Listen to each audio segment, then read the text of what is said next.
Benjamin, jeg er din værge. Så du kan stole på mig. Du hackede testen og til penge for karakteren. Benjamin, Ja.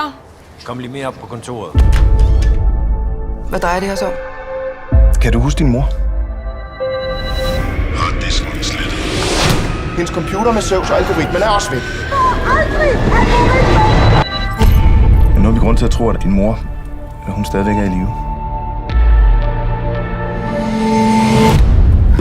Det er ikke hende. Cyberdivision. Lad os se, hvad der er i skjulet. Men jeg har brug for den algoritme, hvis jeg skal få kvantecomputeren til at fungere. Hvad har vi her? Og tænk på, når denne her kommer til at virke, så skal vi ikke længere kæmpe mod vores fjender med hænderne på ryggen. Hør her alle sammen. Vi bliver angrebet. De har fat i noget, der hedder Zeus-filerne. Bingo. Klar til at rykke ind. Til politiet, vis jeres hænder. Hvad laver du? Det er min mor.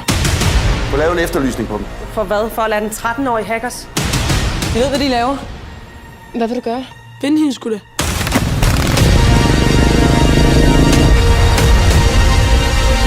De er overalt. Løb, Benjamin. Du aner simpelthen ikke, hvad det er for nogle kræfter, du er op imod.